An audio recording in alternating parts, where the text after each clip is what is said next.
सही है। बोलो ना। आवाज़ आ रहा है ठीक से?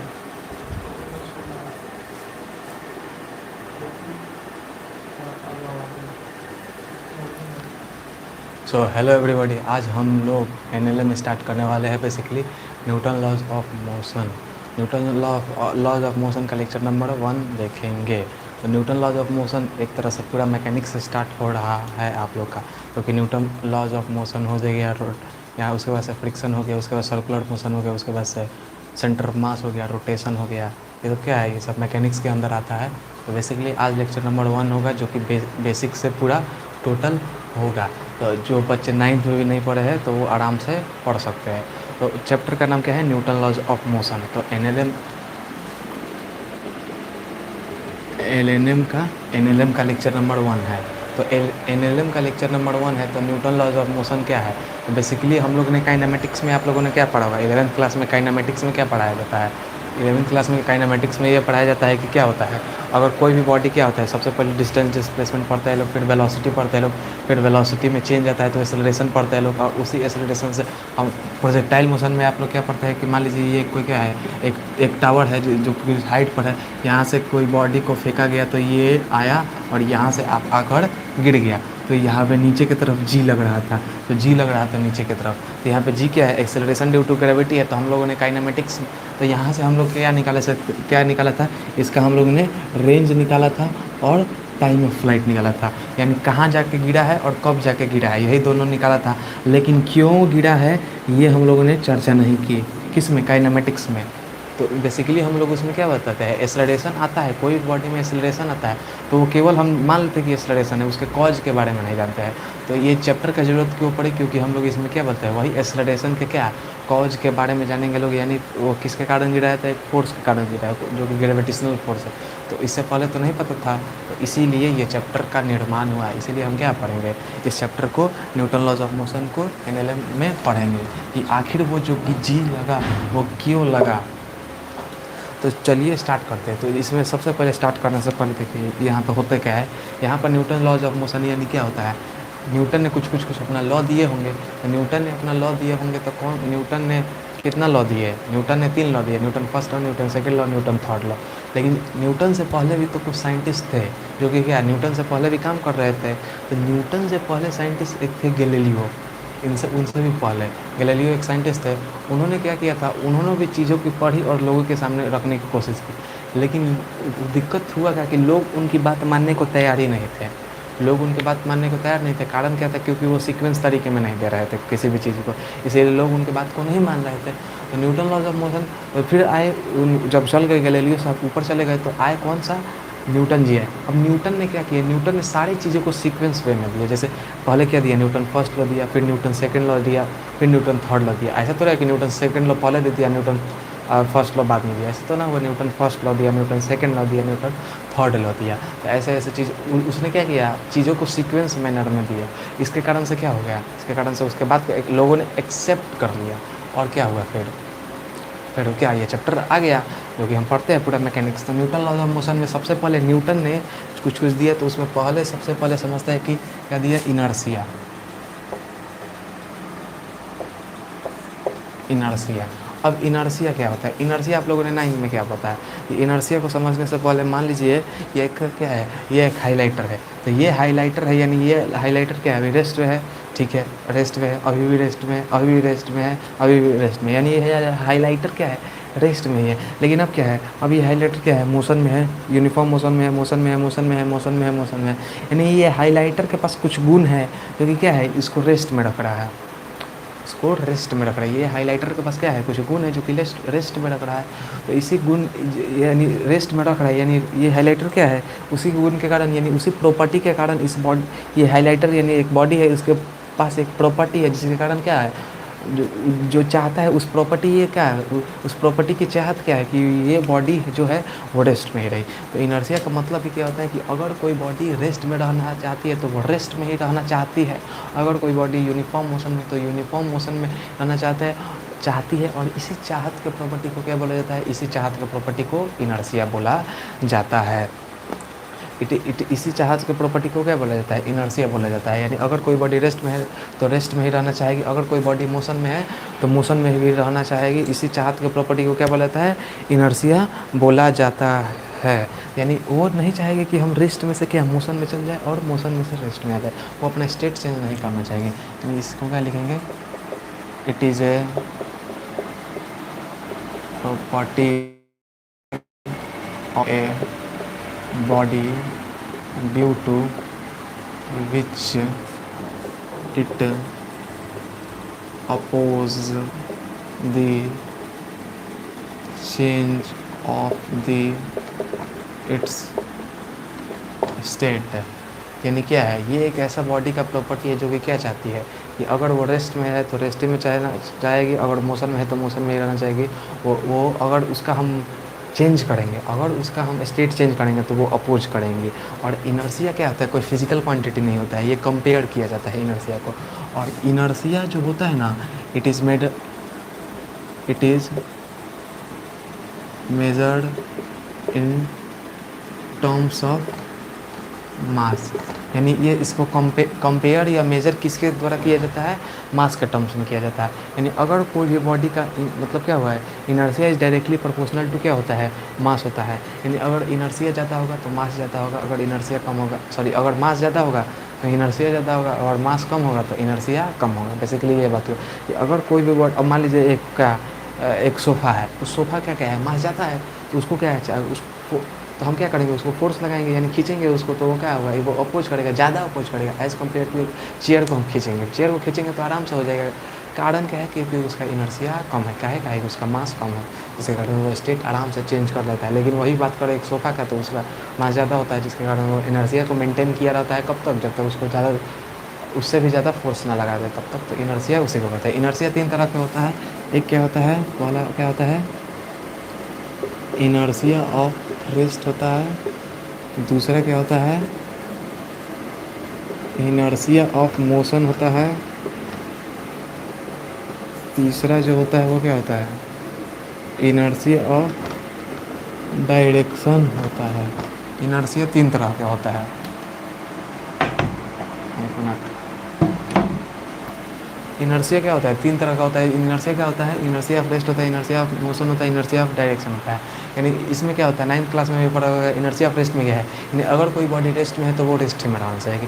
इनर्शिया ऑफ मोशन क्या है, अगर कोई बॉडी मोशन में है तो यूनिफॉर्म मोशन में है तो यूनिफॉर्म मोशन में ही रहना चाहेगा।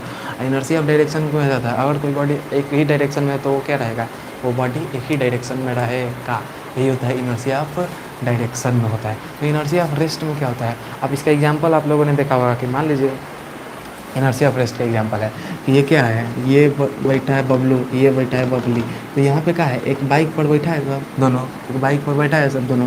अब अचानक से ये तो बबलू गाड़ी चला रहा है तो रेस्ट में है, और बबली भी पीछे बैठी है रेस्ट में। लेकिन हुआ था कि अचानक से है और अचानक से एक्सीलेटर दबा दिया। अब जैसे ही किया तैसे ही क्या हो गया, ये फटाक से वेलोसिटी आ गया, यानी मोशन में आ गया। तो मोशन में आ गया है तो क्या हो गया, ये पहले ये तो आप पीछे वाला देखा होगा, पीछे वाला जो भी इंसान होता है वो क्या होता है, आगे आराम क्या होता है, सॉरी पीछे की तरफ आराम एक ही बार क्या होता है, आगे हम एक्सीलेटर लेंगे, पीछे बैठा है वो पीछे की तरफ जाता है। क्या है कि वो रेस्ट में था तो वो क्या रहेगा, वो रेस्ट ही में रहना चाहेगा। क्यों, क्योंकि वो रेस्ट में ही था तो रेस्ट ही में रहना चाहेगा, इसी के कारण वो पीछे की तरफ जाता है। अगर तो यही क्या है, इनर्शिया रेस्ट का एग्जांपल है, क्योंकि उसका प्रोपर्टी था वही, उसका टेंडेंसी था कि अगर बॉडी रेस्ट में है तो रेस्ट में रहे, जिसके कारण से वो क्या होता है, पीछे जाता है। इनर्शिया मोशन में क्या होता है, ये तो लड़का सब जानबूझ कर करता है सब। ये क्या हो गया, ये हो गया एक बाइक बना दिया आराम से यहाँ पे 2 सीटर वाली बाइक हो गई, यहाँ पे एक लड़का बैठा है, यहाँ पे उसकी महिला मित्र बैठी है।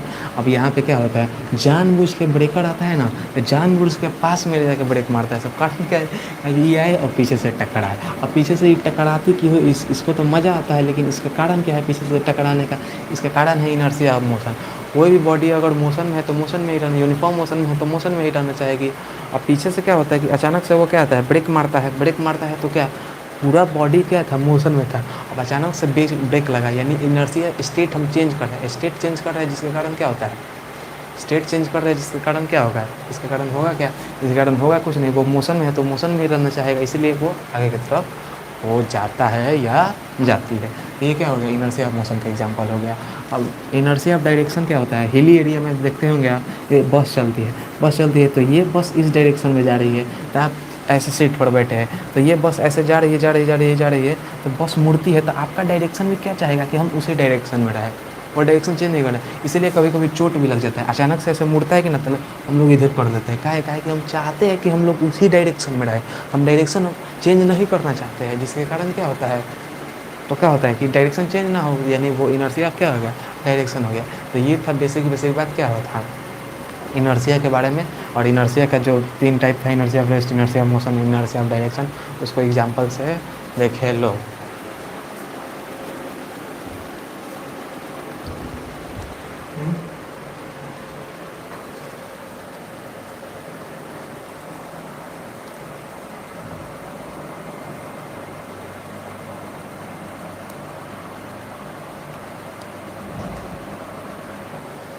ठीक है, तो इतना क्लियर है। अब देखिए, अब इनर्शिया बात हो गया, अब इनर्शिया समझ में आ गया होगा मेरे ख्याल से पूरा। एक मिनट, अब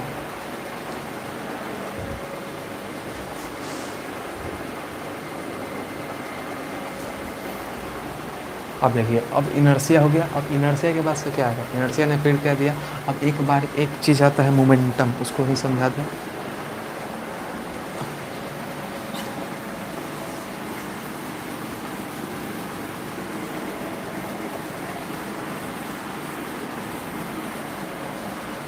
मोमेंटम, उसके बाद से क्या आता है,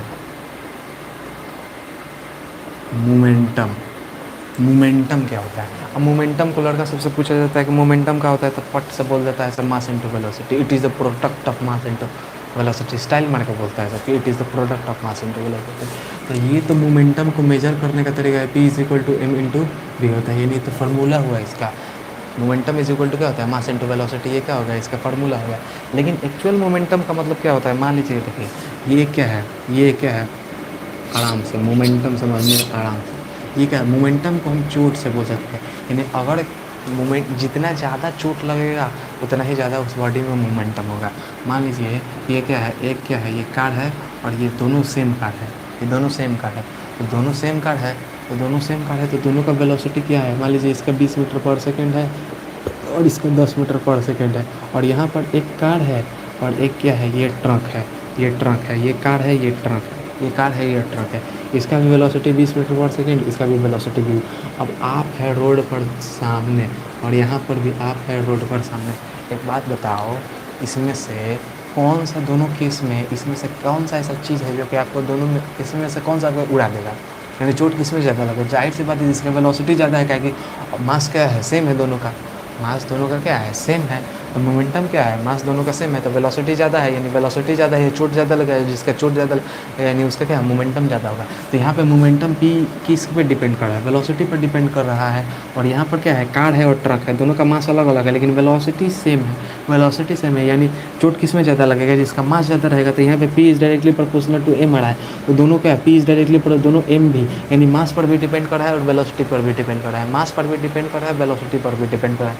जिसके कारण क्या होगा, P is equal to M into V, formula ही बना दीजिएगा, P is equal to M into V. लेकिन नहीं, ये तो फार्मूला हुआ, ये तो फार्मूला हुआ। एक्चुअल मोमेंटम का जो डेफिनेशन होता है वो क्या होता है, मोमेंटम का मतलब होता है जिसमें चोट ज़्यादा लगे, चोट ज़्यादा लगेगी, चोट किस में ज़्यादा लगे, जिसमें मोशन ज़्यादा होगा, जिसमें क्या होगा, मोशन ज़्यादा होगा। तो मोमेंटम क्या होता है, मोमेंटम होता है total amount of motion contained in a body, in a body. Momentum कुछ नहीं होता, मोमेंटम होता है कि एक बॉडी में कितना कंटेंट टोटल प्रेजेंट है, उसी को क्या बोलता है। अगर ज़्यादा मोशन का कंटेंट ज़्यादा प्रेजेंट है किसी बॉडी में, यानी उसका मोमेंटम ज़्यादा होगा, अगर कम है तो उसका मोमेंटम कम होगा। और इसको पी से डिनोट किया जाता है, इसको पी से डिनोट किया जाता है, बस हो गया। अब मोमेंटम हो गया, इनर्शिया हो गया, मोमेंटम हो गया। उसके बाद से अब आएगा न्यूटन साहब का फर्स्ट लॉ। तो न्यूटन का फर्स्ट लॉ क्या कहता है, Newton first law, Newton's first law, Newton का फर्स्ट लॉ होता क्या है, तो इनर्शिया आप लोगों ने समझा कि अगर कोई बॉडी रेस्ट में है तो रेस्ट में रहना चाहिए। अगर और इसी चार्ट के प्रॉपर्टी को क्या बोला जाता है, इनर्शिया बोला जाता है। अगर कोई बॉडी मोशन में है तो वो मोशन में ही रहना चाहेगी। लेकिन अगर अब न्यूटन आए और बात इसमें एक सेंटेंस और जो दिए और बोले कि कब तक रेस्ट में है तो रेस्ट में रहना चाहेगी, और कब तक मोशन में है तो मोशन में। अगर कोई बॉडी है, अगर कोई बॉडी अगर रेस्ट में है, अगर मान लीजिए ये बॉडी अगर रेस्ट में है, ये मास m है, तो ये कब तक रेस्ट में रहेगा। अगर कोई बॉडी ये m है और ये 10 मीटर पर सेकेंड यूनिफॉर्म वेलोसिटी से जा रहा है, तो ये कब तक 10 मीटर पर सेकेंड यूनिफॉर्म वेलोसिटी से जा रहा है, तो कब तक, तो जब तक उस पर external force, external unbalance force ना लगे, तब तक वो बॉडी क्या है, वो रेस्ट में है तो रेस्ट ही में रहना चाहेगा। अगर कोई बॉडी मोशन में है तो मोशन में रहना चाहिए। यानी इसका मतलब क्या होगा, it state that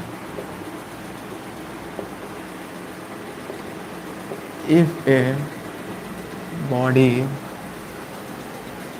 is in rest, it will remain at rest, and if a body is in uniform motion, it will remain at uniform motion. कब तक, जब तक, ये तो क्या हो गया, इनर्शिया का ही स्टेटमेंट हो गया, लेकिन यहाँ पर कब तक हो गया, until when we apply an external unbalanced force. यानी अगर कोई बॉडी रेस्ट में है तो रेस्ट में रहना चाहेगा, अगर कोई बॉडी मोशन में है तो मोशन में रहना चाहेगा। कब तक, जब तक उस पर हम क्या करेंगे, कोई एक्सटर्नल और अनबैलेंस फोर्स ना लगा दे। यही क्या था, न्यूटन का फर्स्ट लॉ था। बेसिकली वो क्या था, इनर्शिया के लॉ को क्या कर दिया, मॉडिफाई कर दिया। उसमें बस एक स्टेटमेंट जोड़ दिया कि कब तक नहीं लगेगा, जब तक क्या होगा, उसमें एक्सटर्नल अनबैलेंस फोर्स ना लग जाए, तब तक वो बॉडी रेस्ट में है तो रेस्ट ही में रहेगा। अगर ये बॉडी मोशन 10 मीटर पर सेकंड से भाग रहा है, अगर ये मोशन में ही रहेगा, कब तक, जब इस पर अनबैलेंस फोर्स ना लग जाए, तब तक ये बॉडी यूनिफॉर्म मोशन में ही रहेगा। अब यहाँ पे बात है फोर्स। अब फोर्स थोड़ा सा बात कर लेते हैं। ऐसे तो पता होगा फोर्स क्या होता है। फोर्स क्या होता है, it is defined as push और पुल। फोर्स को क्या हुआ जाता है, पुश और पुल से डिफाइन किया जाता है। यानी जितना दुनिया में जितना भी फोर्स है वो या तो पुशिंग नेचर का होगा या तो पुलिंग नेचर का होगा। आगे हम टेंशन फोर्स पढ़ेंगे जो कि पुलिंग नेचर का होगा, नॉर्मल फोर्स पढ़ेंगे जो कि पुशिंग नेचर का होगा, इलेक्ट्रोस्टैटिक्स फोर्स, फ्रिक्शनल फोर्स, जितना भी फोर्स है, मैग्नेटिक फोर्स, ये सब क्या होगा, या तो पुलिंग नेचर का होगा नहीं तो पुशिंग नेचर का होगा। तो फोर्स क्या होता है, इट इज़ डिफाइंड ऐसे पुश और पुल। ये क्या होता है, पुश और पुल से डिफाइन किया जाता है। जितना भी फोर्स है वो सब क्या होता है, जितना भी फोर्स है या तो वो बॉडी पर क्या होता है, पुशिंग नेचर का होता है, नहीं तो पुलिंग नेचर का होता है। अब बात करते हैं अभी, अगर कोई बॉडी पर क्या लगेगा, अगर कोई बॉडी पर फोर्स लगा, ठीक है, अगर कोई बॉडी पर क्या लगा, फोर्स लगा, तो फोर्स लगने के इफ़ेक्ट क्या क्या हो सकते हैं, फोर्स लगने के इफ़ेक्ट क्या हो सकते, इफ़ेक्ट क्या क्या हो सकते हैं। तो मान लीजिए ये बॉडी अगर m में है, अगर इसका वेलोसिटी 0 है, यानी वो बॉडी क्या है, रेस्ट में है। अगर वेलोसिटी 0 है, रेस्ट में है, अगर हम इधर से फोर्स यानी आके छुअन छुआई कर दे या धक्का मार दे या एक थप्पड़ मार दे या उसको ढकेल दे या कुछ कर दे, तो इसमें क्या होगा, फोर्स लगाए। तो फोर्स लगाए तो क्या होगा, फोर्स लगाए तो यहाँ पे क्या होगा, ये बॉडी क्या होगा, अब इस भी नॉट इज इक्वल टू 0 हो जाएगा। तो यानी अगर ये रेस्ट में था और ये क्या हो गया, अब मोशन में आ गया, यानी फोर्स क्या कर रहा है, एक तरह से स्टेट को चेंज कर दे रहा है। तो यहाँ पे क्या कर सकता है, ये पहला क्या कर सकता है, स्टेट चेंज कर सकता है, स्टेट चेंज कर सकता है। दूसरा क्या हो सकता है कि मान लीजिए ये मास है m और ये वेलोसिटी इसका v की तरफ है। अब इधर से आ रहा है वेलोसिटी, ठीक है, आ रहा है, अगर हम इधर से फोर्स लगाएंगे इसके अपोजिट डायरेक्शन में, जिधर से आ रहा है उधर से अगर हम फोर्स लगाते हैं, तो ये क्या हो गया, ये बॉडी क्या था, पहले तो मोशन में था, लेकिन अब क्या आ गया, अब रेस्ट में आ गया। मोशन से रेस्ट में आया तो स्टेट चेंज हो गया। तो वही बात है, ये स्टेट को चेंज कर सकता है। अब ये स्टेट चेंज कर सकते हैं। दूसरा क्या हो सकता है, ये शेप एंड साइज को भी क्या कर सकता है, चेंज कर सकता है। एक मान लीजिए एक रबड़ होता है, अब रबड़ को क्या हम खींचते हैं, रबड़ को खींचते हैं तो क्या होता है, रबड़ पहले गोल होता है, लेकिन अब खींचते हैं तो क्या होता है, वो उसका साइज चेंज होता है, शेप चेंज हो जाता है।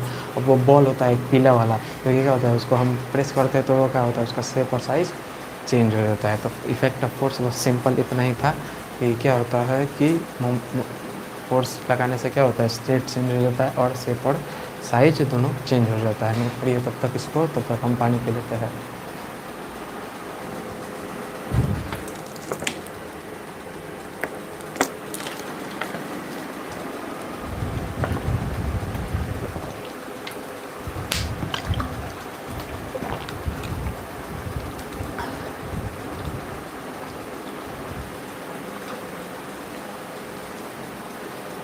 हो गया, अब इसको मिटाते हैं।